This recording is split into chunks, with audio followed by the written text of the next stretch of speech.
বজ্রপাতে মর্মান্তিক মৃত্যু রাবার চাষের। মৃতের নাম শ্যামল দেবনাথ, বাড়ি উদয়পুর, উত্তর রাজনগর। এদিন সকালে প্রতিদিনের মতোই রাবার বাগানে যান তিনি। হঠাৎ তিনি বজ্রাঘাতের শিকার হন।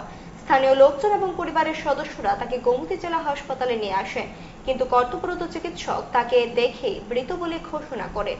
শ্যামল দেবনাথের 2 সন্তান। তার অকাল প্রয়াণে পরিবারের সদস্যদের মাথায় যেন আকাশ ভেঙে পড়েছে। প্রথমে সকালবেলা রাবার বাগানে রাবার গাছ কাটতে ফসল তুলতে গেছিল। তো ওনার নাম হচ্ছে শ্যামল দেবনাথ, বাবার নাম হচ্ছে দেবেন্দ্র দেবনাথ, বাড়ি হয়েছে রাজনগর, উত্তর রাজনগর। তো হঠাৎ এমন সময়ে মানে আকাশ থেকে বিজলি তাকে গায়ের মধ্যে বসছে। তো গায়ের মধ্যে পড়াতে তাকে সঙ্গে সঙ্গে মাটিতে লুটে বসছে।